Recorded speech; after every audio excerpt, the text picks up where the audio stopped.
The Minnesota Twins are running into the Luis Arraez problem with Luke Keaschall.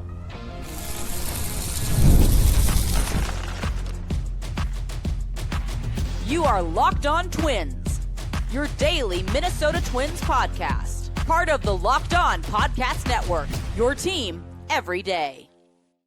Welcome into Locked On Twins, part of the Locked On Podcast Network. I'm CJ Baumgartner, Twins writer for Zone Coverage. We got a lot to discuss on today's show, mainly how it's time to send Kyler Fedko down and get a look at Alan Roden. We also talk about Taylor Rogers and, well, he may be on borrowed time with the Minnesota Twins. We discuss all of that in today's show and more. But first, it's our top story of the day. The Minnesota Twins are running into the Luis Arraez problem with Luke Keaschall. And here's what I mean by that. So Luis Arraez, everybody loves Luis Arraez. I loved Luis Arraez. You loved Luis Arraez. Everybody did. And one of the reasons why was he was a great pure contact hitter, one of the best in baseball, the best at his peak. Multiple batting titles, you know the drill. And for Luke Keaschall, he's a similar, albeit not quite the ceiling of Luis Arraez when it comes to, again, competing for batting titles year in and year out. But it's the same profile of player, right? Somebody who's not going to hit for a ton of power. They're not going to hit the ball necessarily hard all the time. But what they are going to do is they're going to find a way to control where the ball is going. They're going to find a way to get contact, get singles, and always be on base for you in that way. Even if they don't draw a ton of walks, they're going to get so many singles that they're going to have a role as that player on your team. The problem with Luis Arraez, and the reason why the Twins inevitably got rid of Luis Arraez, was because he didn't really have a positional home. He was so bad defensively for the Twins that there was nowhere you could really stick him. He started at second base. They tried to move him around. He played third a little bit. That ended up failing. They moved him to first where he was okay, and in fact ended his Twins tenure as a first baseman, and then also played a little bit of corner outfield as well. And that sounds very similar to what the Twins are doing right now with Luke Keaschall, or at least what could be down the road. Because Luke Keaschall, if you just look at the second base defensive numbers, this is not being hyperbolic. Luke Keaschall is the worst defensive second baseman in all of baseball. And whether you're looking at the new age numbers, whether you're looking at traditional numbers, it's not great. He has 8 errors committed. So out of all the 19 qualified shortstops in Major League Baseball, his is the worst. That's the most amount of errors by a qualified second baseman in baseball. His -5 defensive runs saved are 15th out of 19th among qualified second basemen. So he's ranked bottom of the barrel there. He is dead last in all 3 of these categories. -5, outs above average. -3, fielding run value. -3.6, defensive rating from Fangraphs. All of those are either last place or tied for last place among qualified second basemen in all of baseball. And I think last night is anecdotally just one of those ones where you look at it and you go, oh my gosh, like I don't think we're going to be able to make this work at second base if you're the Minnesota Twins. Now, there's some plays with Keaschall that I think like, okay, those are ones you expect Gold Glove second baseman to make. If he can't make all those, you know, you kind of throw your hands up and go, you win some, you lose some. And I think about that, about the one that was kind of hit up the middle. Keaschall tried to backhand it and just couldn't quite come away with it. That's one where you'd love to see him make it. I'm not going to lose my mind over him not making it. There are other plays, that error in the first inning. You also look at Keaschall's play in, I believe it was the 3rd inning, on that little slow roller to the right side, and Keaschall grabs it with his glove, has time, doesn't know where the runner is, so he doesn't know how much time he has. And instead of, again, what he should have done, with the benefit of hindsight, should have rolled up to the ball, grabbed it, collected, and flipped over to Royce Lewis at first base. They would have had plenty of time.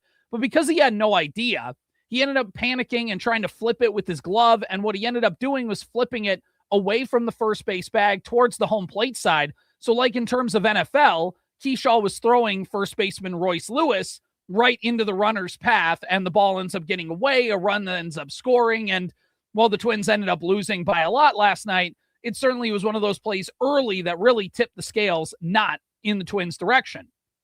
Now, Royce Lewis didn't really know what was happening on that play either. He could have maybe tried to help Keaschall get the timing right. You see Voth, the pitcher, who, I don't know what you're doing, man. If you're not in the play, I know you thought you were for a minute, but if you're not, get out of there. Don't confuse Keaschall. because it felt like Keaschall didn't really know who was going to the bag or not and just kind of tossed it. Maybe he thought Voth was trying to run to the bag, and so he was trying to lead him that way. Either way, it's just a botched play for the Twins, and it starts with, again, Keaschall being the center part of that. So that's the anecdotal evidence. We just went over the factual evidence, and I think this is where you kind of understand why Luke Keaschall is in that Luis Arraez problem. Luis Arraez wasn't a Twin, not because of his hitting, not because he was a singles hitter. It was mainly just they had nowhere for him to play defensively. You're not going to have your DH be a singles hitter. But also, Luis Arraez had problems at second base, had problems at first. He couldn't play third. They tried him in the corner outfields. And this is where you run into that same potentially. You could potentially run into that same problem with Keaschall. Because if you look at first base, it's being taken up by Royce Lewis. I want Royce Lewis staying at first base. I don't want to touch that. Let him develop. You need him to get the reps. I think that's fine. We talked about a couple weeks ago on the show. Go back and watch that episode where we talked about Royce and Keaschall. Which one would you have at first base? I picked Royce. I still would lean that way. Now, if Royce gets hurt and has to miss time, then yeah, put Keaschall over there, see what you got. But right now, I wouldn't split reps between two guys that are inexperienced. Let one guy get a bunch of experience, see if he can do it. You can always pivot if maybe you want to end the Royce Lewis first base experiment. Now, left field, I think, is an option because if you go around the diamond, third base isn't in play. Shortstop definitely isn't in play. Second base is the spot in the infield. You can hide a guy who can't go to first base or who isn't available to go to first base. So you're not going to move him over to the left side. But even then, Brooks Lee, Kalen Culpepper, we talked about Merrick Houston, last year's first-round pick on yesterday's show, who got called up to Double-A, so go back and watch that if you're interested in me talking about Merrick Houston. But the point is, there is a good amount of infielders that over the next couple of years are going to be ready in that spot. And not only that, one of them could kick over to second base and take that spot if you really needed it to, whether it's Culpepper, Houston, or Lee. So that spot could be open. And if you're Keaschall, where exactly do you move him off to? Again, we've talked about all the infield spots not necessarily working. Center field would be an idea. Maybe it's like a Buxton understudy to play when he can't, although Ryan Kreidler fits that bill and is a little bit more natural of a center fielder. Now, Kreidler's playing a lot of shortstop right now, so you can make that case that he could play short in those instances. But that's also what they have Tristan Gray for. So, but again, long-term, you could have Luke Keaschall maybe be that backup center fielder to Buxton because of his speed. The only problem is, and this is the problem why Keaschall can't really play right field either, his arm is just weak. And it's because he had Tommy John surgery on that arm coming out of college. If you remember, he played a little bit for the Twins in the minor leagues, and then they shut him down once they realized, hey, we think we got something here. You have nothing left to prove. You need Tommy John surgery. Let's get that Tommy John surgery. And because of that, it's why he's had to stick at second base, because he just doesn't have the arm at this point. 76 mile per hour average on his throws puts him in the bottom 11th percentile in all of baseball. Now, again, part of it because he's playing at second base, so you don't have to necessarily use the cannon all the time. But still, Keaschall post Tommy John doesn't have that big arm. And so really, I think left field is the spot where he could be. Now, whether it's in a platoon, whether it's in an everyday spot, whatever it is, I think eventually you could see Keaschall move to left field. Now, again, he doesn't have the arm, but you can stash him in left field. And if you have him next to Byron Buxton, that's a pretty good 2/3 of your outfield that can cover a lot of ground. And in theory, if Walker Jenkins takes your right field spot, that's all of a sudden a really, really good defensive infield. I'm not saying that this is my official position. I would move Luke Keaschall to left, but I think the only position you can move him to, if he's not going to stick at second, and he's been really bad defensively, that's the only play you really have.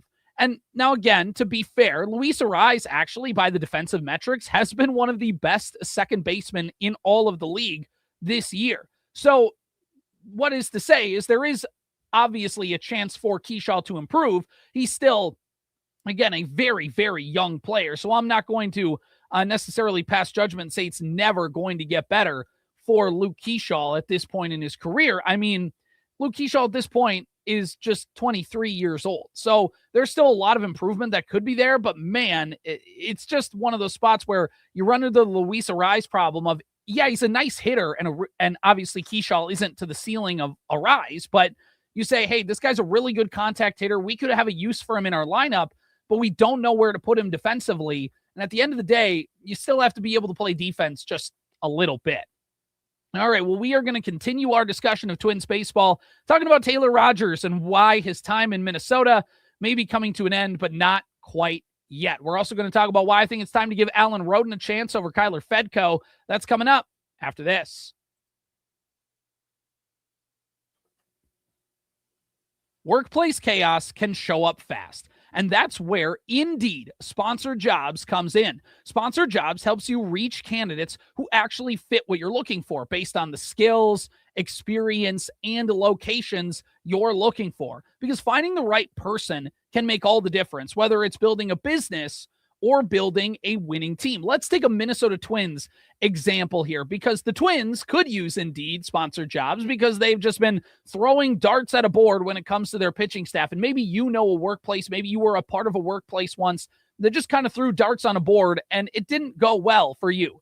And then you realize that the best organizations aren't trying to look at every possible option like the Twins have been. They're focused on identifying people who truly match what they're looking for. When you can spend more time evaluating great candidates and less time searching, everybody benefits. That's exactly what Indeed Sponsored Jobs is designed to help businesses do. So spend less time searching and more time actually interviewing candidates who check all your boxes. Less stress, less time, more results. Because when you need the right person to cut through the chaos, this is a job for Indeed Sponsored Jobs. And listeners of this show will get a $75 sponsored job credit to help get your job the premium status it deserves at Indeed.com/podcast. Just go to Indeed.com/podcast right now and support our show by saying you heard about Indeed on this podcast. Indeed.com/podcast. Terms and conditions apply. Need to hire? This is a job for Indeed Sponsored Jobs. Get your daily Minnesota Twins coverage completely ad-free by joining the Everydayer Club today. Start your 7-day free trial right now, and you can get even closer to the Twins without the interruptions. So just click the link in the show notes or go to lockedontwins.supercast.com to claim your free trial. All righty here. So let's take a look at Taylor Rogers, because I think he's on borrowed time with the Minnesota Twins, but not quite yet. So here's what I mean. We'll talk about in a second, but first, do want to remind you the Locked On Twins postcast happens after each and every Twins game, where we break down what happened, what's the game MVP, who fudged up the most. We go through all those great moments. Luke Inman hosts. I join from time to time, and a whole cadre of Twins bloggers and writers and people who follow this team giving their insight. It's a great time. The Locked On Twins postcast, streaming live on YouTube after every game. You can also find it wherever you get your podcasts. All right, so Taylor Rogers, his season ERA, it continues to climb. He has an ERA right now, 6.30, over 30 innings pitched in 35 appearances, just 25 strikeouts on that ledger as well. And if you look at the numbers for Taylor Rogers, you know, you'd think there was a point, and it was around, I want to say, it was around like the Memorial Day mark, maybe just a little bit before, where you saw Taylor Rogers and you're like, you know, it hasn't been perfect, but hey, he's been able to be okay. He's hung on for dear life, and he's been semi-productive for this Twins team. And then all of a sudden, since the month of June has gone on, you've really start to see those numbers start to dip. So since June 1st, over the course of 8 1/3 innings pitched, Taylor Rogers right now has an ERA of almost 12. He's given up 11 earned runs over the course, again, of this 8 1/3 inning stretch. And it's just, again, goes to show that he has an 89.9 average exit velocity since the month of June began. And even though Rogers, if you remember Taylor Rogers in his first stint as a Minnesota Twin, he was somebody who relied on throwing hard, getting strikeouts, was one of the first kind of Derek Falvey success stories with turning a pitcher around in the bullpen. Taylor Rogers became that guy, and he was a hard-throwing lefty, had a great arm slot, all of that stuff. And now later in his career, he just doesn't have the same fastball velocity that he's had, and he's had to shake up his approach. He's had to rely on it less, try and throw sliders more. And the problem is, at a certain point, when teams find a way to hit you, you get hit pretty hard. And Rogers, in the early part of the season, if you go from opening day to basically the month of June. And before that, if you go to that spot, he's got low average exit velocity. And in fact, on the season, it's about 87.2 mile per hour average exit velocity coming into yesterday's game. But again, since the month of June, it's been almost 90 mile per hour average exit velocity. Again, the league average is around 88.5, 88.7, kind of somewhere in there. So he's getting hit hard. And in fact, he's only given up 4 home runs this season, but 2 of them now have came in the month of June over his last 8 innings. And again, there was just that point around Memorial Day where you're like, well, it hasn't been perfect, but Taylor Rogers has found a way to hang on and give you some innings, and you can find a role for him. And that just hasn't necessarily happened. And I think overall, there was, again, this thought that you can make it work. There was, again, this idea that maybe the Twins have found something. Maybe Taylor Rogers is in his Sergio Romo era where he doesn't have the speed, but he can just throw frisbees over and over and over again. And now you're in a great spot and all this stuff. And well, again, that just never really came to fruition. That's kind of fallen apart very quickly on Taylor Rogers. Because again, even though he was getting hit early in the season, he wasn't getting strikeouts at all. Those numbers have plummeted. He was getting weak contact. And now all of a sudden, it's been a lot of loud contact over his last few appearances over the last month. And bringing in Rogers, I thought was an okay move over the course of the winter. But I think the Twins, whether because they actually had these visions or kind of had to based on payroll, they brought in Rogers and was like, all right, here we go. We have a high leverage reliever all ready to go. And that just was never going to be the case with Taylor Rogers at this point in his career. If you were going to bring him back, it was going to need to be on a Caleb Thielbar type role where you're used in very specific situations. You are used sometimes in high leverage, but mainly used in medium to low leverage spots. And Caleb Thielbar was very excellent in that role with the Twins bullpen. But the Twins didn't. They used him as a high leverage guy, especially early in the season, and he was done no favors by the Twins in that role. He's been done no favors by his organization this season. They have not been putting him in positions to succeed because they refuse to spend. Again, I'm okay with last year's sell-off if there was a plan to turn it around and reinvest and do whatever. But again, as we've seen, that's just not the case at all. They just didn't spend. They didn't add all reliever. Rogers was the lone major league contract they signed a reliever to last year. And you get what you pay for in that sense. I thought Rogers was fine. He's a fine signing. I have no problem with them bringing him in. But the problem was if he was going to be your only bullpen addition in free agency and you were going to act like this is going to fix up the bullpen, that's where I have the issues with the Minnesota Twins. And by the way, I don't think Derek Shelton did Taylor Rogers any favors last night either. So again, I've already explained. Taylor Rogers is on borrowed time here in the Twins. I think it's clear to say that there's not much longer we have with Rogers in the Twins uniform. But that being said, the Twins are not being good stewards to him either. Taylor Rogers pitched last night in the 9th inning on back-to-back days and got crushed. Why he's getting pitched on back-to-back days makes no sense to me at all. And again, if you look at the Twins with their relievers, with their bullpen usage, I know they had Voth. Look, they just designated him for assignment. We get Marco Arraez called up to the big leagues. The Twins are going to be doing a lot of moving and shaking with this bullpen. I think that was understood. But at the end of the day, he was done no favors yesterday, if you look at Taylor Rogers, because of the fact that he was brought in on back-to-back days against the Dodgers. Why you did that, and why, by the way, you only had Travis Adams pitch 1 inning and didn't have him just finish the game. The game was already out of hand. Save Rogers if you need him the next day, or just don't pitch him. You have an off day coming up on Thursday. Pitch Adams a 2nd inning. He's probably not pitching in the Wednesday afternoon game anyways. And so Derek Shelton's usage has confused me in that way. And you don't do Rogers any favors because you bring him in and he gets clocked in a blowout. And it just, I don't get it. I don't get it. And there's some things with Shelton's bullpen usage. Again, you can always rip any manager for bullpen usage all the time. But some of the ways, it's not just the results, but it's some of the kind of logic behind it that I just don't necessarily get all the time when it comes to Derek Shelton. And so, again, the Twins have been cycling through pitchers. As we've just learned right now, as of recording this podcast, the Twins have designated Austin Voth for assignment and recalled Marco Arraez to make his major league debut. So we're going to get to see more of this Twins pitching. But overall, it's just been a frustrating experience because this bullpen has sunk them so much this season, and pitching staff injuries with the starters have messed up what could have been a really surprising Twins team. And again, if you're Taylor Rogers, you're on borrowed time, but you're not exactly really worried about getting, I mean, you are, but who's coming up to take your spot?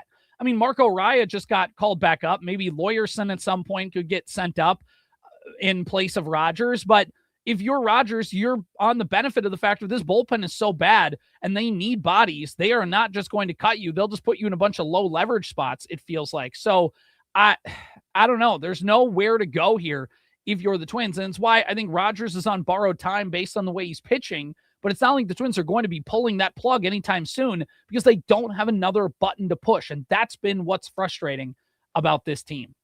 All right, well, before I ramble myself in circles, let's talk about our third thing that we need to discuss on today's show about Alan Roden and why I think he deserves a chance right now over Kyler Fedko. We're going to be talking about that right after this. ED is way more common than most guys think, and millions of men deal with it at some point. Hims offers a special, simple, convenient way to take care of your health by connecting you with licensed healthcare providers online and giving you access to personalized treatment options from the comfort of your home.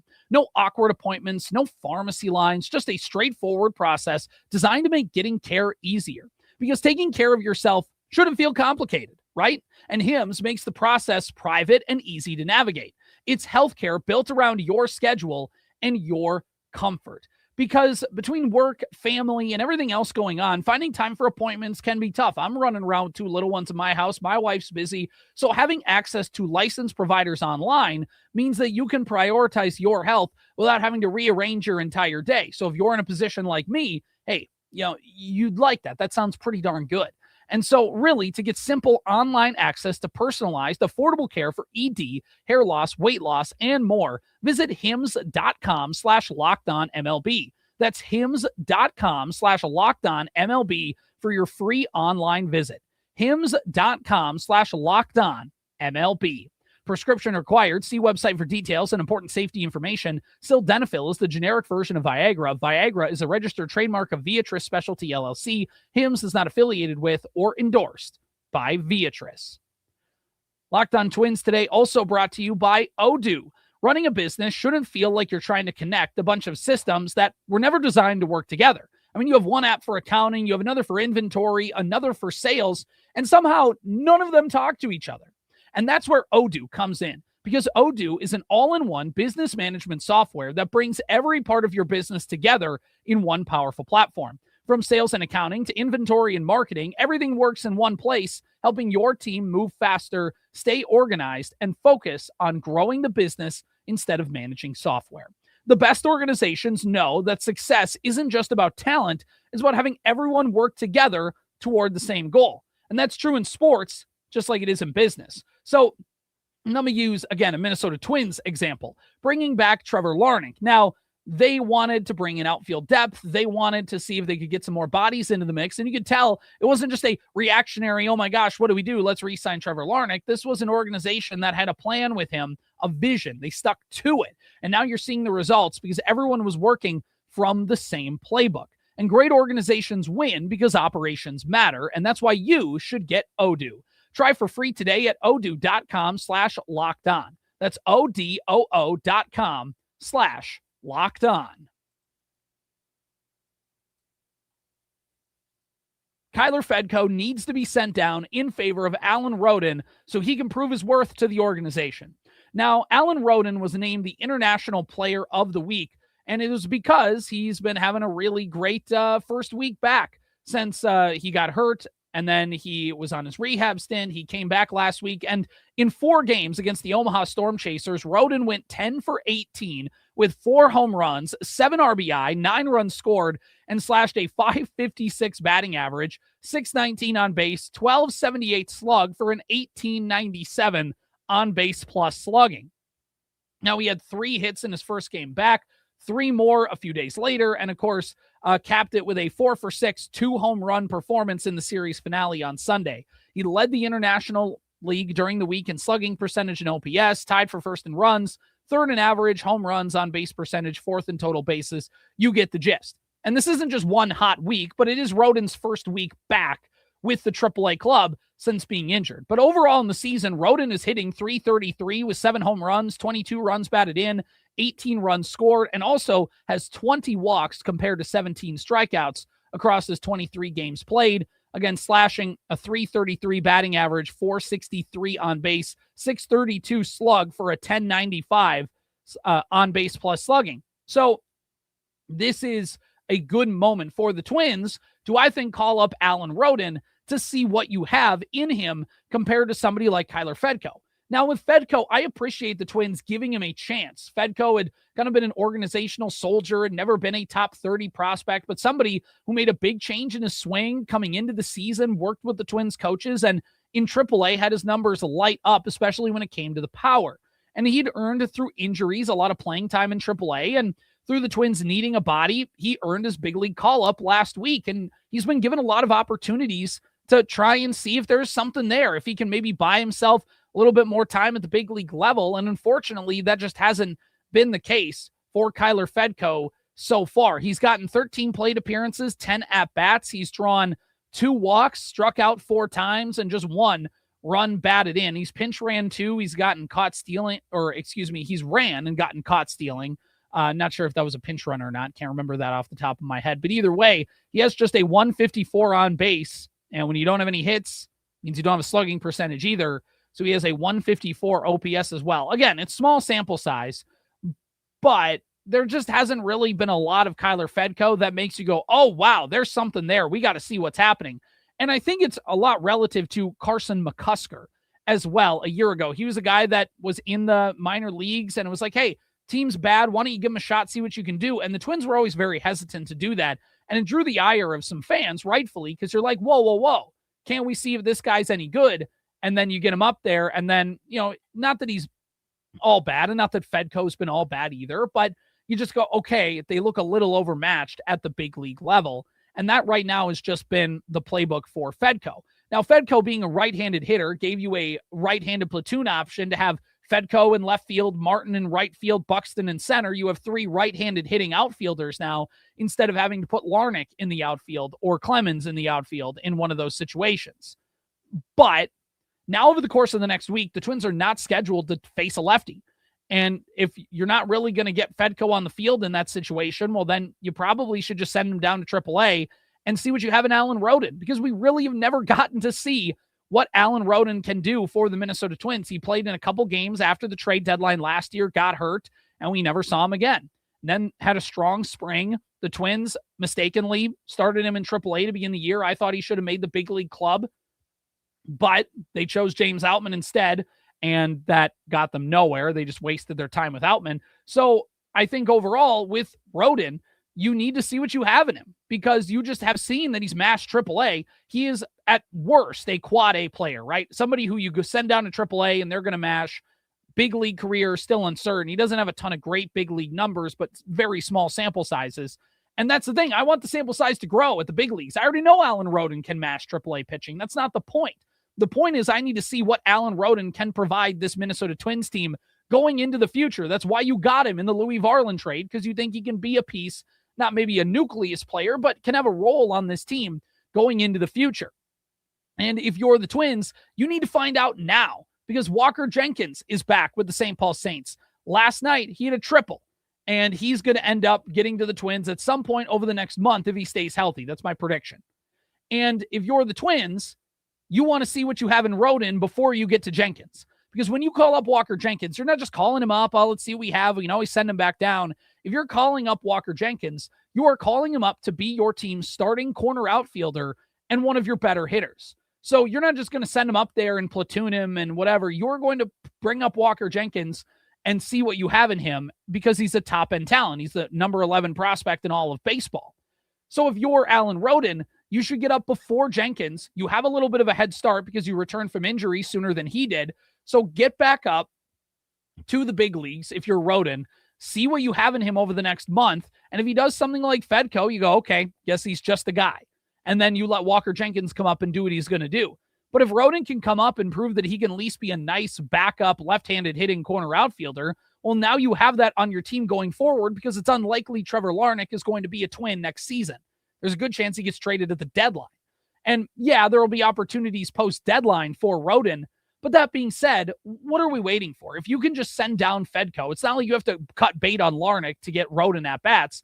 You can send him down. You can bring up Roden, and you can give Roden a shot in left field. You can give Roden a shot in right field, and maybe put Cody Clemens at second base. And then you can have Roden play in right field. There are things you can do to try and get him in the lineup and see what you have in him before the trade deadline, where you're kind of forced to every day. Because again, Emmanuel Rodriguez enters the fold. You can maybe see a guy like Hendry Mendez. So the point is, and this is what happened to the Twins early in the season, they just kind of kicked their feet and wasted time getting a look at Roden, and then he got hurt. And not saying that Roden's going to get hurt again, but I'd rather just, if he's healthy and he's hitting well, what more does he have to prove at AAA? Get him up to the big leagues and see what you have, because I know the Twins are technically competing for a playoff spot, but I don't want them to make the playoffs if it's just a team with Ryan Kreidler and Tristan Gray and Trevor Larnach and guys that aren't a part of your team long term. I want to find out the rest of this season, what do we have going into 2027? Because I think there is an opportunity to compete really in 2027 if the young guys come up and show you they have something. But you're not going to know that unless you actually see them in 2026. So again, I think Kyler Fedko needs to be sent down in favor of Alan Roden to prove his worth to the organization. All right, well, thanks for tuning into today's Locked On Twins. Tomorrow we recap Ryan versus Ohtani, the steel cage match, Wednesday. All right, so make sure you subscribe and follow Locked On Twins to get all the latest episodes. You can find me on X at BombCJ30. And remember, if you never miss an episode, the Everydayer Club is built for you. Get Locked On Twins ad-free, plus members-only Discord access and more. Just head on over to lockedontwins.supercast.com to join the club. For those of you on video, we send you to the first ever 24/7 National Locked On Podcast Network YouTube channel. On audio for your second listen, go check out Locked On MLB. See ya.